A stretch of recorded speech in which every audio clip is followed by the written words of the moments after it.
వెలికి తీసే వేట. సో ఈరోజు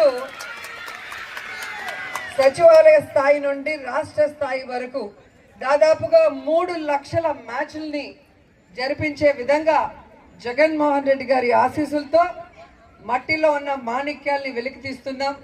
ఇప్పటికే 15,004 సచివాలయాల పరిధిలో జరిగాయి. ఆ తర్వాత మండల స్థాయిలో జరిగింది. ఇప్పుడు మండల స్థాయిలో గెలిచిన వాళ్ళందరూ కూడా ఈ నియోజకవర్గ స్థాయిలో పోటీ పడటానికి రావటం జరిగింది. ఇక్కడ గెలిచిన వాళ్ళు జిల్లా స్థాయికి వెళ్తారు, జిల్లా స్థాయిలో గెలిచిన వాళ్ళు రాష్ట్ర స్థాయికి వెళ్తారు. రాష్ట్ర స్థాయిలో గెలిచిన వాళ్ళని